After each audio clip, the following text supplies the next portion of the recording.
Hey, good morning, guys. Today we're going to be talking about the wholesale contract. Now, this is a contract that I've written for my wholesalers. Now, it's very important that your contract is sound.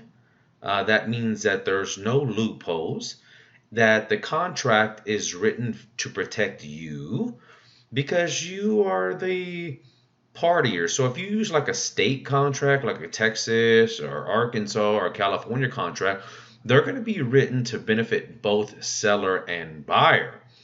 But just like attorney, even though I can act as an attorney, but I'm writing a contract like an attorney would that represents you. So we're gonna ask for all the bells and whistles. So by all means, let's get started. So I'm not gonna explain every single thing here, but I'm gonna go through it pretty smoothly and show you what's going on here. First thing here, this one's licensed to Third Coast home buyers. And if you want this contract, just let me know. I can send you a copy of this contract for a fee, of course.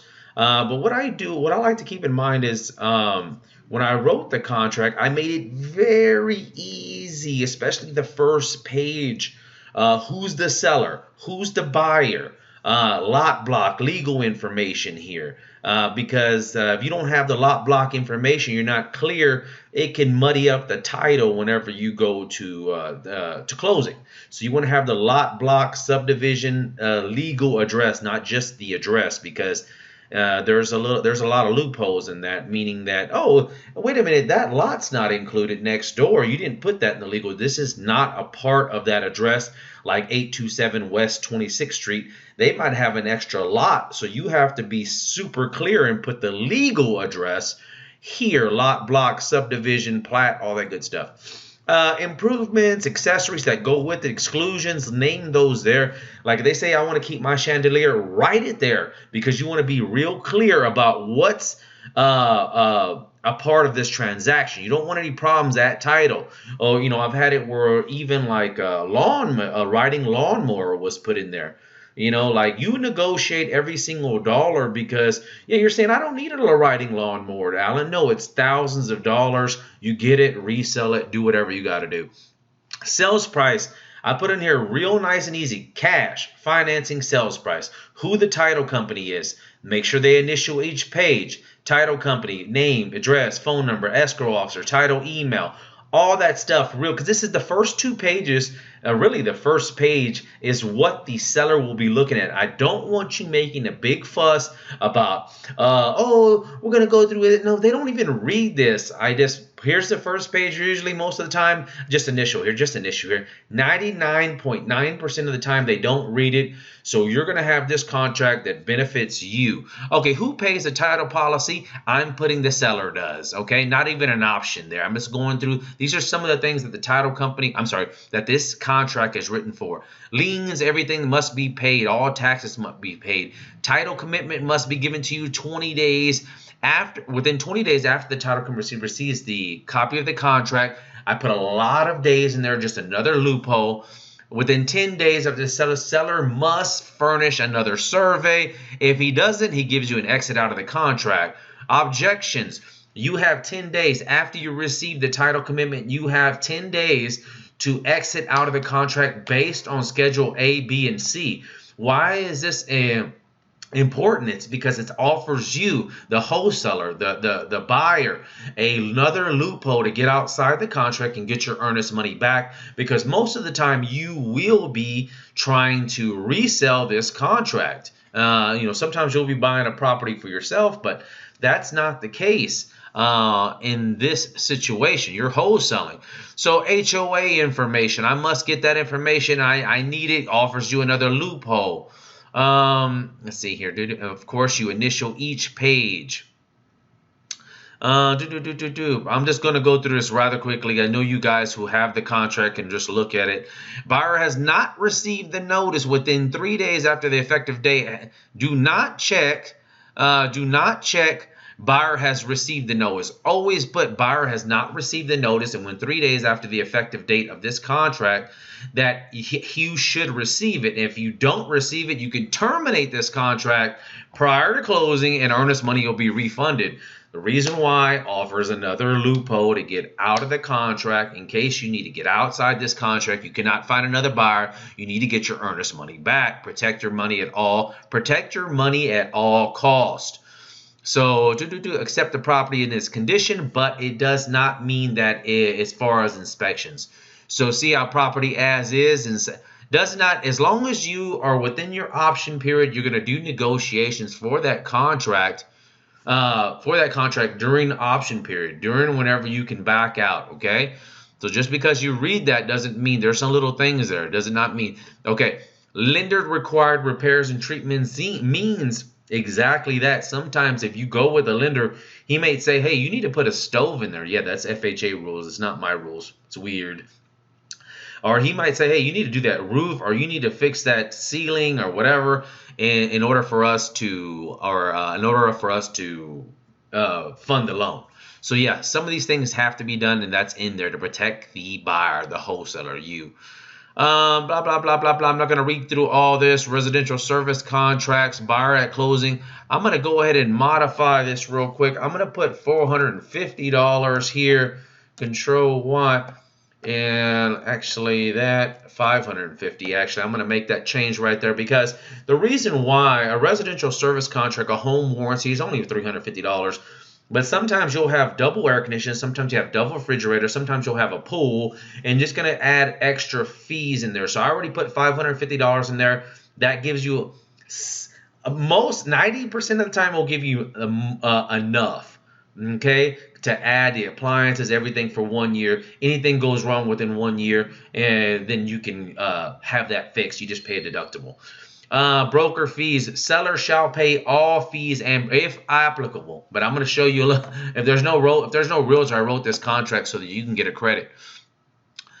Closing, you put the closing date in there. Possession, you can only get possession of the property if you close and fund on it. Don't try to move in. Special provisions right here. I'm going to put a little extra here. I don't want you putting anything in special provisions except facts. Nothing opinionated. I mean, black and white. Owner must fix front door. I hold a real estate license number this. Anything you can think of that is not opinionated. I mean, it is a straight fact that has something to do with this contract that's not spelled out in here. Settlement and closing costs. Put your closing costs here if you want to. You can go up to 3% if you're going to get a loan like an FHA loan or a conventional loan. And if you're going to kind of go with hard money loan, doesn't matter, but you can put, doesn't matter about the percentage. Termination option. Okay, this is very important right here. Schedule on item C. Your option fee must be, I'm giving you 10 days to turn it in. I changed from 3 days. See, the Texas, they have 3 days for you to turn in the option fee, which allows you to back out of the contract for any reason. I've changed that to 10 days, so it gives you a little bit more time to get things and try to sell that property and try not to lose any money. Then, of course, you have to give him notice within 10 days after the effective date of the contract to back out. So don't let that expire. Very, very, very important. Prorations means that seller has to pay everything prorated. That means if he closes in June, then he has to pay 6 months of taxes, 6 months of HOA, 6 months of insurance. Every single thing is prorated. It's mathematical.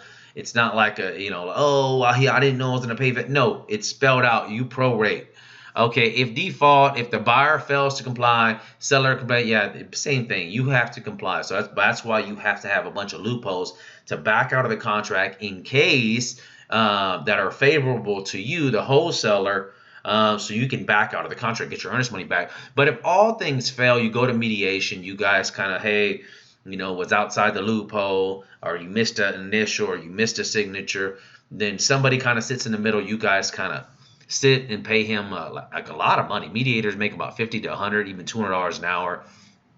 But you pay them, and you guys kind of mediate. Okay, so brokers, if you have a realtor involved, buyer's broker, listing broker, the buyer, the wholesaler, you, the listing broker, make sure represents buyers only as an agent, but seller as only as agent. Put their information here. But I want to put here, I put in this one, I said listing broker has agreed to pay other brokers 30% of the blah, blah, blah. Escrow agent is authorized to pay this listing fee at closing. Now, I do want to bring something here. Where is she at? I'm looking for that piece of, put something in here. Option fee. Let's take a look. I'm looking for one. Okay. Ah, here it is. I'm sorry. I'm going too far. I have too much coffee in me. Listing broker, if it's listed, has agreed. In fact, I'm going to say listing broker, seller. I'm going to put in just a little bit more enforcement in case there's no realtor, has agreed to pay other broker or buyer credit if buyer is not received, or buyer will receive. I'm going to receive a credit if buyer is not represented by a realtor of, and you put 3% or whatever the percentage is you negotiate here. Okay, so what that says, okay, well, is the seller or the listing agent has already agreed to give my realtor 3% of the closing costs. But if I don't have a realtor, I want that 3% removed from the sales price, or to be credited to buyer. Super, super important right there. You won't find this in any kind of contract because I've written it in there specifically for this contract. Option fees, you don't put anything as earnest money receipt. The title company will do that. They'll receipt it for you. Make sure you get a receipted copy to all parties. That's about it. If you want a copy of this contract that I've written, it's about 12 pages long. It's written for wholesalers. So if you like it, please check me out. Send me an email, text, anything at HPAgents.com. Alan Jimenez, real estate broker for the last 15 years. And all I do is train and mentor investors, agents, wholesalers, and more. So anybody, if you need any help, let me know. I'll talk to you guys soon. God bless. And let me see if I can blog and forgive. Oh, look, it's Sunday. I need to get this video done.